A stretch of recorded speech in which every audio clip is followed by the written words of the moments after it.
اللہ کی نعمتوں کو یاد رکھو، کتنی نعمتیں ایسی ہیں جو ایک انسان کے جسم میں موجود ہوتی ہیں۔ آپ سو جاتے ہو، آپ کو درد نہیں ہوتی، آپ اٹھتے ہیں، آپ کسی مصیبت کی خبر نہیں سنتے، آپ بہت بڑی نعمتوں میں ہیں جن کے ساتھ ہر طرح کی پریشانی ختم ہو جاتی ہے۔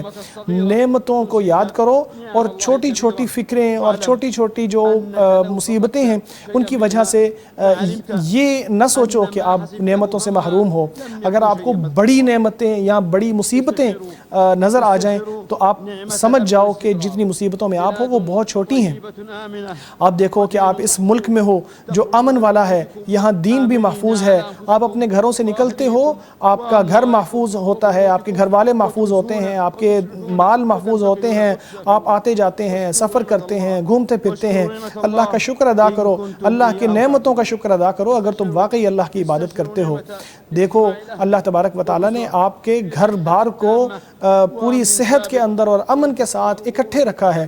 آپ ایسے حالات سے گزر رہے ہو جو بڑے پرسکون ہیں اپنی زندگی میں، یہ بہت بڑی نعمتیں ہیں۔ نعمتوں کو یاد رکھنے کا اور ان کو ہمیشہ قائم رکھنے کا طریقہ یہ ہے کہ اللہ سے معافی مانگی جائے اور نعمتوں کو اللہ کی فرما برداری میں استعمال کیا جائے، اللہ کے لیے جھکا جائے، اللہ سے محبت کی جائے، اللہ کی تعظیم کی جائے۔ نعمتوں کو محفوظ رکھنے کے لیے اور ان کو بڑھانے کے لیے اللہ کا شکر ادا کرنا بھی ضروری ہے۔ شکر ایسی چیز ہے جو موجودہ نعمتوں کو روک کے رکھتا ہے اور جو نعمتیں نہیں ہیں ان کو لانے والی اور حاصل کرانے والی چیز ہے۔ اے مسلمانوں، شکر دل سے بھی کیا جاتا ہے، زبان سے بھی کیا جاتا ہے اور کاموں سے بھی کیا جاتا ہے۔ شکر اعتقاد سے بھی کیا جاتا ہے کہ یقین رکھے انسان کہ نعمتیں دینے والا اور نعمتوں کا مالک، وہ جو نعمتوں سے نوازتا ہے وہ اللہ ہی ہے، وحدہ لا شریک، وہی ہے جو نعمتوں سے نوازتا ہے۔ یہ اس معاملے میں کوئی مخلوق کسی قسم کا کوئی حصہ نہیں رکھتا، وہی اسباب پیدا کرنے والا ہے۔ جو اس بات کو یقینی طور پر جان لیتا ہے کہ ساری نعمتیں اللہ ہی کی طرف سے آتی ہیں تو وہ صحیح معنوں میں اللہ کا شکر ادا کر پائے گا۔ جو یہ یاد رکھ لے گا، جو جان لے گا کہ ساری نعمتیں اللہ ہی کی طرف سے آتی ہیں، وہی صحیح معنوں میں شکر ادا کر سکتا ہے۔ زبان سے شکر کرنے کا طریقہ یہ ہے کہ ان کے بارے میں بات کی جائے، نہ تکبر کرتے ہوئے، نہ دکھاوا کرتے ہوئے اور نہ لوگوں کے اوپر اپنی بڑھوتری بیان کرتے ہوئے، بلکہ اللہ تبارک و تعالیٰ کی نعمتوں کا اعتراف کرتے ہوئے، تواضع اختیار کرتے ہوئے اور اللہ کی نعمتوں کو بیان کرتے ہوئے۔ اللہ کی نعمتوں کا ذکر یوں کرنا چاہیے کہ انسان یہ سوچے، یہ احساس پیدا کرے کہ اللہ نے مجھے بہت دیا ہے، یہ نہیں کہ دوسروں کو کمتر سمجھتے ہوئے، حقیر سمجھتے ہوئے یہ کہ میرے پاس تو بہت کچھ ہے جبکہ دوسروں کے پاس کچھ بھی نہیں۔ اگر ایسی صورت ہو تو انسان کے اعمال بھی ضائع ہو سکتے ہیں۔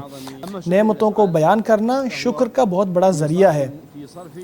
جہاں تک اعمال کی بات ہے تو شکر یہ ہے کہ نعمتوں کو ان کاموں میں لگایا جائے جو اللہ تبارک و تعالیٰ کو راضی کرنے والے ہیں، ان چیزوں سے بچا جائے جو اللہ کو ناراض کرنے والی ہیں۔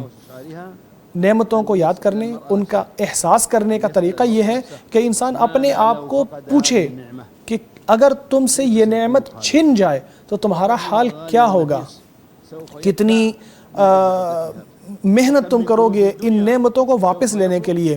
دنیا کے کتنے خزانے ہیں جن کو تم صرف ایک نعمت واپس لینے کے لیے خرچ کرنے کے لیے تیار ہو جاؤ گے۔ اس کے بعد اللہ کے بندو، اگر نعمتوں کا شکر ادا کیا جائے تو وہ برقرار رہتی ہیں، اگر ان کی ناشکری کی جائے تو وہ بھاگ جاتی ہیں۔ نعمتیں بھاگ جاتی ہیں، ان کو روکنے کا طریقہ صرف شکر ہی ہے۔ جو اللہ کا شکر بھی ادا نہیں کرتا تو وہ اس کے علاوہ کیا کرے گا، کون سا حق ادا کرے گا؟ تو اے اللہ کے بندے، اپنا خیال کرو، اپنا محاسبہ کرو، اپنے رب کو یاد رکھو، اللہ کو یاد رکھو، وہ آپ کو یاد رکھے گا۔ اچھے حالات میں اللہ کو یاد رکھو، مشکل وقت میں وہ آپ کو یاد رکھے گا۔ توفیق اگر انسان کو چاہیے یا اگر انسان کو شکر کی توفیق مل جائے تو اس کا مطلب ہے کہ واقعی انسان اللہ کے سامنے جھکنے والا ہے۔ نعمتوں کو برقرار رکھنے اور ان کا احساس پیدا کرنے میں نبی صلی اللہ علیہ وسلم کا بیان کردہ یہ قاعدہ بہت شاندار ہے کہ ان لوگوں کی طرف دیکھو جو آپ سے بھی زیادہ مصیبتوں میں ہیں، جو آپ سے کم نعمتیں رکھنے والے ہیں، یوں آپ اللہ تبارک و تعالیٰ کا مزید شکر ادا کر پاؤ گے۔